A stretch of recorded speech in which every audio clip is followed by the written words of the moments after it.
Merhaba sevgili ve değerli öğrencilerimiz. Bugün de 12. ders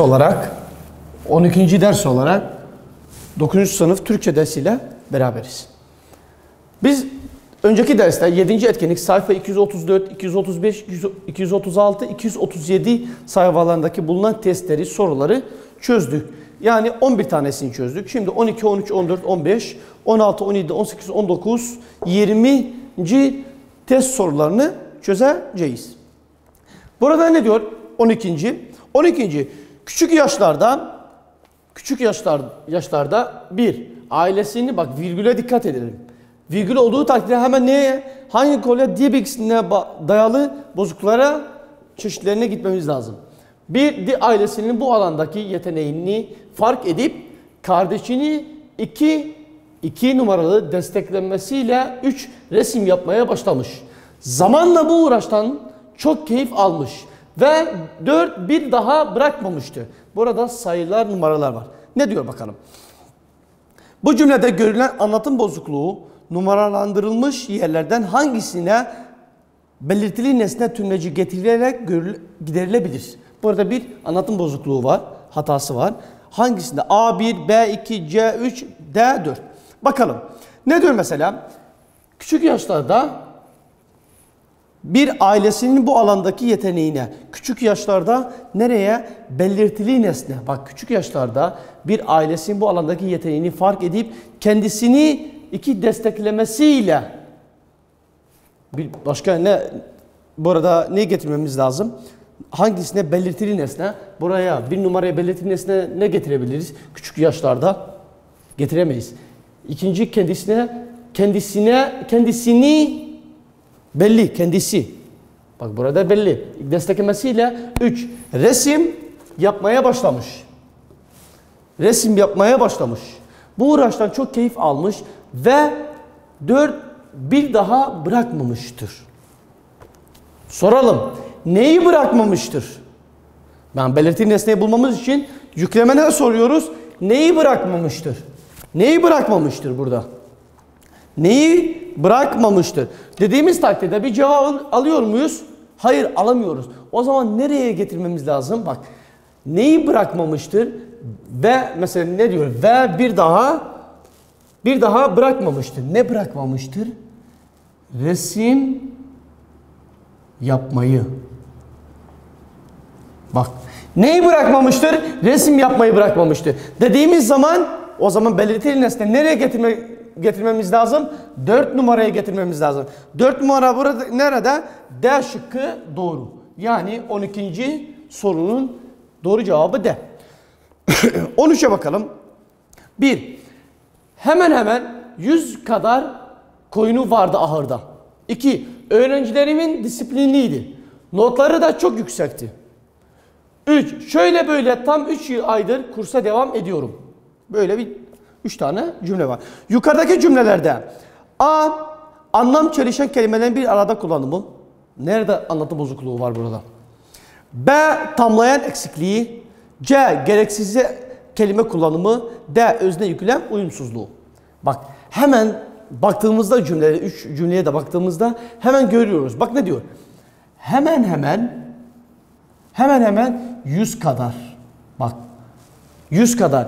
100 kadar dediğimiz zaman yani bir sayıyı belli ediyor. Yani tamam, burada bir belli sayı var.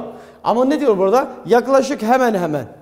Bu tür, yani günümüzde de bu tür cümleleri kullanıyoruz. Ama dil bilgisinde olduğu zaman burada bir anlatım bozukluğu var. Hemen bir de 100 kadar koyunu vardı ahırda dememiz olmaz. 100 kadar koyunu vardı ahırda. Bak, şöyle desek olur. 100 kadar koyunu vardı ahırda.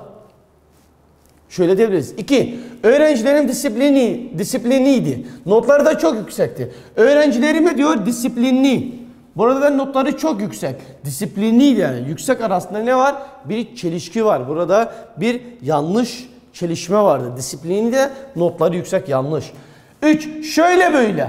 Bak, şöyle böyle dediğimiz zaman tam 3 aydır. Şöyle böyle dediğimiz zaman yani bir yaklaşık bir tahmin yürütüyoruz. Ama burada ne diyor? Tam 3 aydır. Bak, şöyle böyle diyor. Bir de tam bir tespit ediyor. O zaman burada ne eksikliği var? Anlamca çelişen kelimenin bir arada kullanılması. Yani burada bu kelimeler ne yapılmış? Birbirlerinden çelişiyor. O zaman buradaki cevabımız A. Cevabımız A. 13. Bir başka bir soru var. Nedenlerinden, aynı 13. soruya ait, nedenlerinden hangisiyle ilgili bir anlatım bozukluğu yapılmıştır? Nedenlerinden hangisiyle ilgili? Bak, nedenlerinden. Hangi nedenden dolayı? Bak, hemen diyoruz. Bir de 100 kadar diyoruz. 100 kadar tam bir tespit edilmiş. 100 tane koyunu varmış. Burada ne diyor? Yaklaşık olarak. O zaman diğer aynı cevap, 13. sorunun aynı cevabı yine A nedeni olmuştur. 14. Kendisine düşen her, bak bir numara. Görevi tüm 2, detaylarına, ayrıntılarına 3, varana kadar özenle yerine getirdi. Şöyle bir cümlemiz var.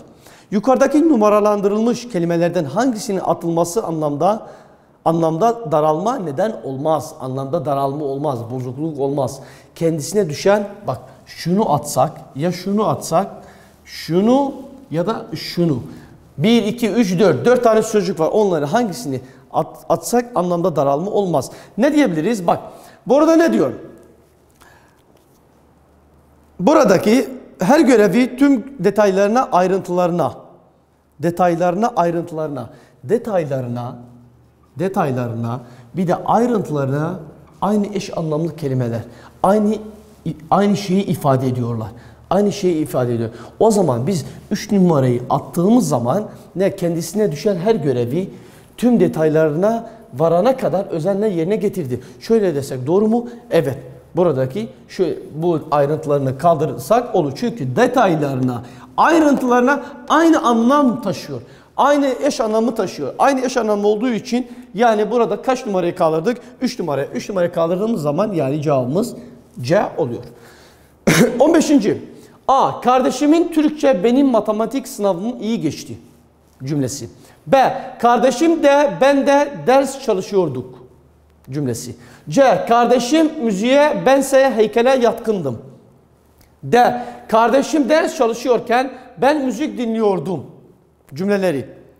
Aşağıdaki cümlelerde hangisinde özne yüklem uyuşmazlığından kaynaklanan anlatım bozukluğu yapılmıştır? Bak ne diyor? Kardeşimin Türkçe benim matematik sınavım iyi geçti. Bak burada bir yanlışlık var, burada bir yanlışlık yok. Çünkü bak virgülle bir de bağlaç filmsi olmadığı takdirde anlama dayalı bozukluklara dikkat etmek zorundayız. Yani ikisi arasında bir bağla değil. Dikkat edin. B. Kardeşim de ben de ders çalışıyorduk. Bak kardeşim de ben de yani ikimiz de ne yapıyorduk? Çalışıyorduk. Ne yapılmış burada? Özne yüklem. Bak özne yüklem uyuşmazlığı. Kardeşim Türkçe benim matematik sınavım iyi geçti. Geçti olduğu zaman bunlar benim ve kardeşimin ikisi aynı anda kullanılmış normal. Kardeşim de ben de ders çalışıyorduk. Kaç kişi ifade ediyor? 2. Bizi ifade ediyor burada. Biz olduğu takdirde bizden bahsediyor mu? Kardeşim de ben de yani ikimiz de o zaman biz olduğu takdirde buradaki bir özne yüklem uyuşmazlığı yok. C. Kardeşimin müziğe bense heykele yatkındım. Bak kardeşim müziğe bense heykele yatkındım. O kardeşim müziğe yatkın bense heykele yatkındım. Yani iki tane fiil yerine bir tane kullanılmış. Burada doğru. D'ye bakalım. Kardeşim ders çalışıyorken ben müzik dinliyorum. Kardeşim ders çalışıyorken ben müzik dinliyorum. Bak çalışıyorken. Kardeşim ders çalışıyor. Bak kardeşim ders çalışıyor. İkisi arasında bir bağla. Neye fiilimsi var? Kardeşim ders çalışıyorken kardeşim müzik dinliyordum. Bak şöyle yapalım. Kardeşimi alalım. Kardeşim ders çalışıyorken şuraya kadar. Anlamlı bir ifade veriyor mu? Evet veriyor. Kardeşim müzik dinliyordum. Öyle bir ifade var mı? Burada bir yanlışlık var. Yani özne yüklem uyuşmazlığı var. O zaman cevabımız buradaki cevap D olarak geçiyor. 16. Dostlarına değer verir, incinmekten korkardı. dostlarına değer ve incinmekten korkardı. Yukarıdaki cümlede görülen anlatım bozukluğunun nedeni aşağıdakilerden hangisidir? A. Belirtili nesne tümleci eksikliği. B. Dolaylı tümleç eksikliği. C. Özne eksikliği, tamlama hatası. Bakalım. Özneye bakalım. Dostlarına değer verir, incinmekten korkardı. Kim korkardı? O korkardı. O zaman biz ne yapıyoruz? Özneyi eliyoruz. C'yi elelim.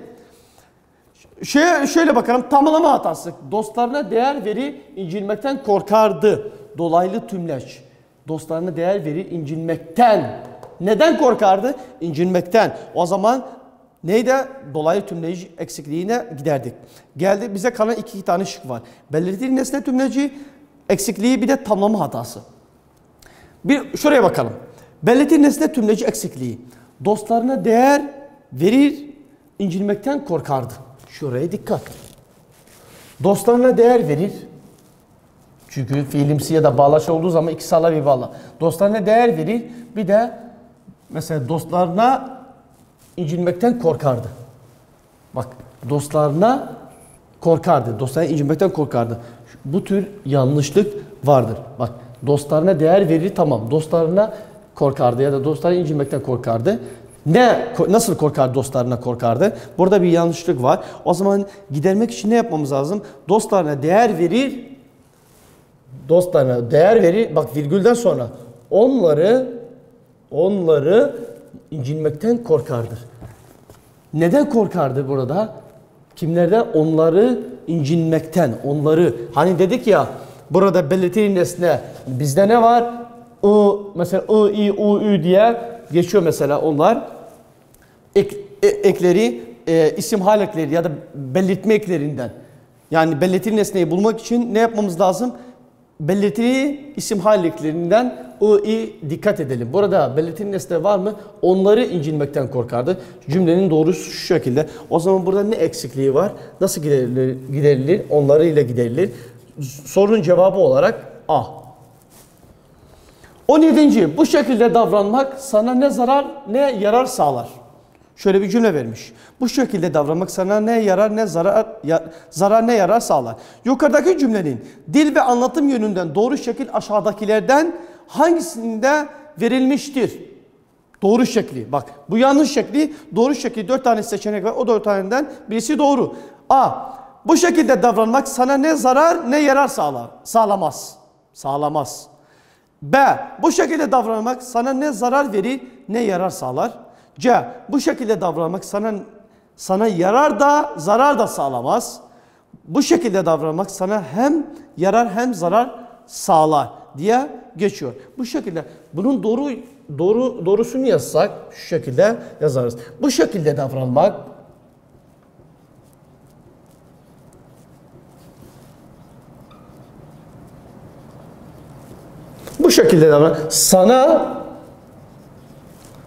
sana ne zarar verir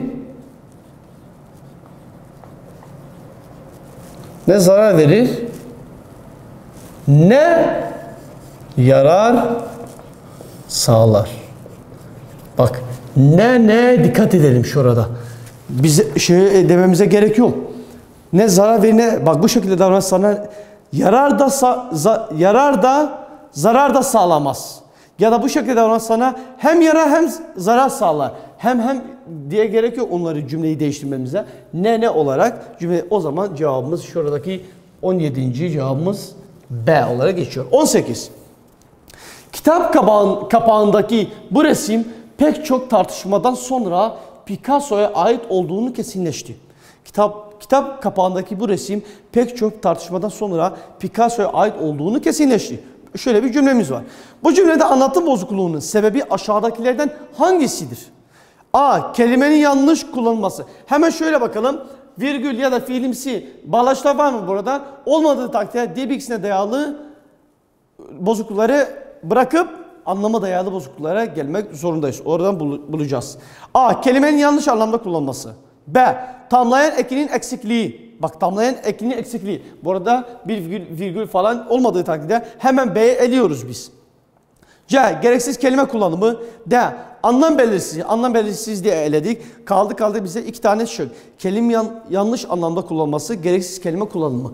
Kitap kapağındaki bu resim pek çok. Bak ne diyor?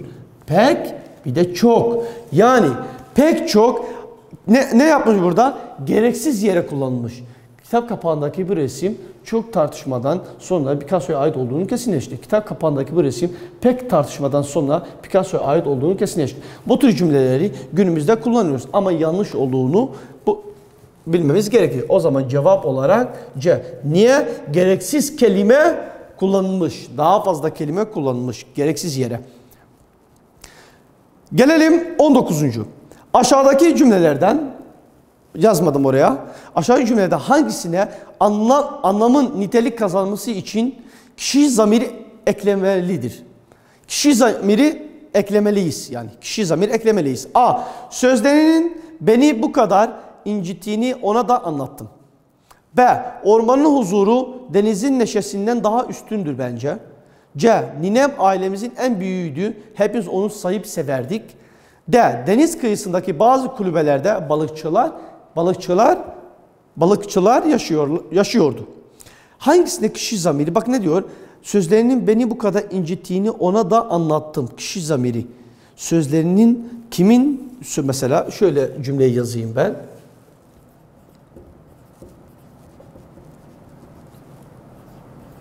Sözlerinin beni ne kadar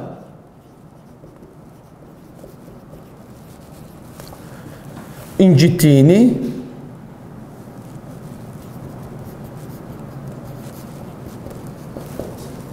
ona da anlattım. Ona da anlattım. Şöyle birinci şıkkı alalım. Kişi zamiri ekleyelim. Sözlerinin beni ne kadar incittiğini ona da anlattım. Kimin sözleri? Bak onun sözleri. Şöyle onun sözlerinin beni ne kadar incittiğini ona da anlattım dediğimiz zaman burada onu getirdiğimizde doğru cevap alıyor muyuz? Evet alıyoruz. O zaman buradaki 19.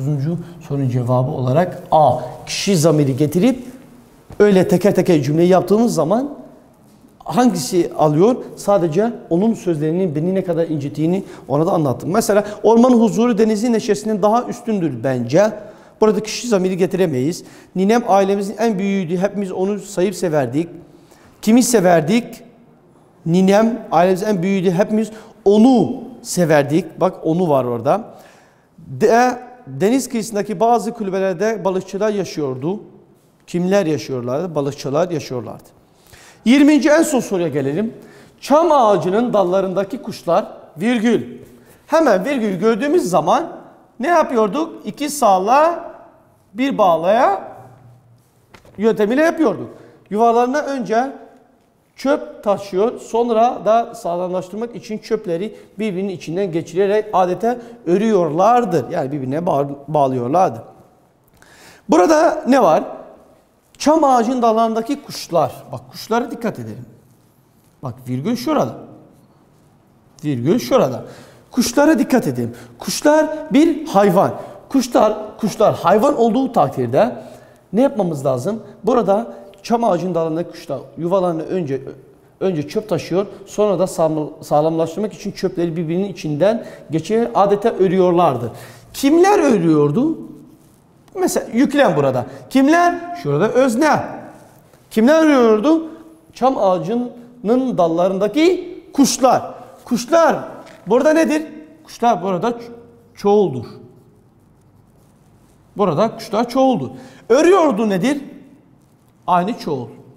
Şimdi biz her zaman bu ifadeyi şöyle kullanıyoruz. Yani kuşlar hayvan olduğu için yüklemleri de mesela cümlede ne olması lazım? Çoğul olması lazım. Fakat şurada bir hata yapıyoruz. Biz dediğimiz gibi sadece şöyle bir not yazayım şuraya. Sadece insanlar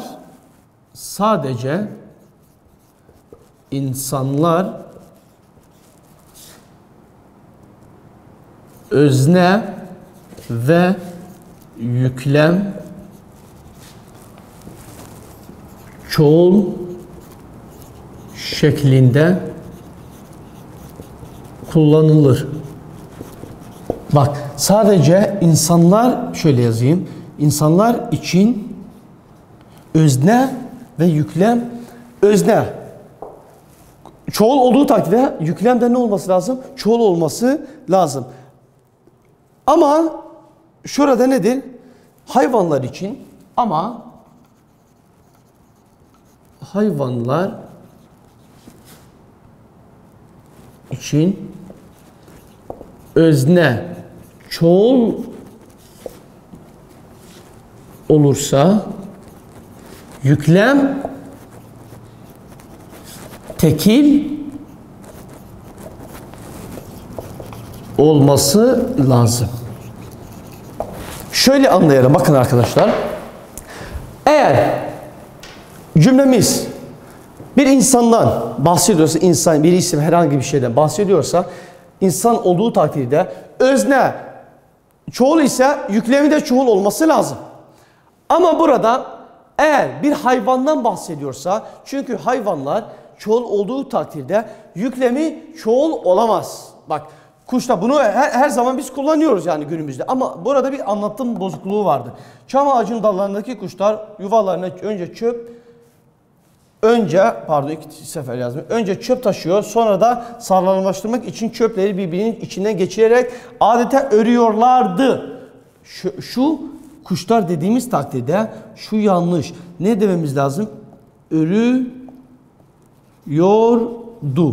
Niye örüyordu diyoruz? Çünkü kuşlar, hayvanlar öznesi çoğul olduğu zaman yüklemi tekil olması lazım.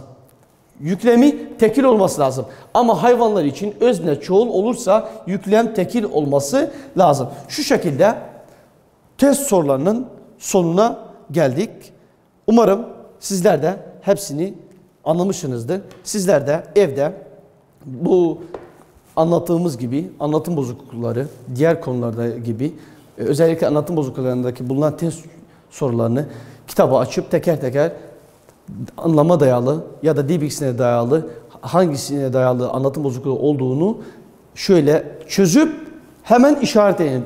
Hemen şurayı izleyin. Tamam, bunlara bakın cevap olarak. Ama sizler de ne yapın? Teker teker çözüp öyle devam edin. Çünkü anlamanız daha kolay olabilir. Bugün de dersimizin sonuna geldik.